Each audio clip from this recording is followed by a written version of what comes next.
ওইটুকু মানে ভরতাম ওইটুকু থাকতো, একটু কমতো না।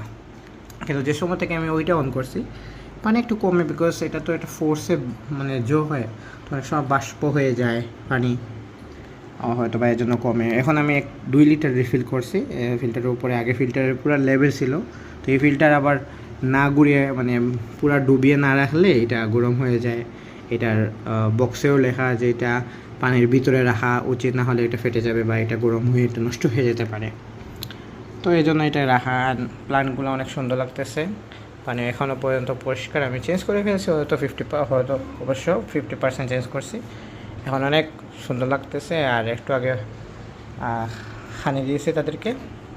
এটা এখানে একটা ডাস্ট আছে, আমি আপনাকে একটা এক্সাম্পল দিয়ে দিই। এখন একটা সুযোগ আছে, এখানে একটা ডাস্ট আছে, আমি এই ফিল্টারটা অন করবো। এই ফিল্টারের কাজ তো আমি আপনাদেরকে বোঝে, আপনারা জানেন এই ফিল্টারের কাজ কী। আর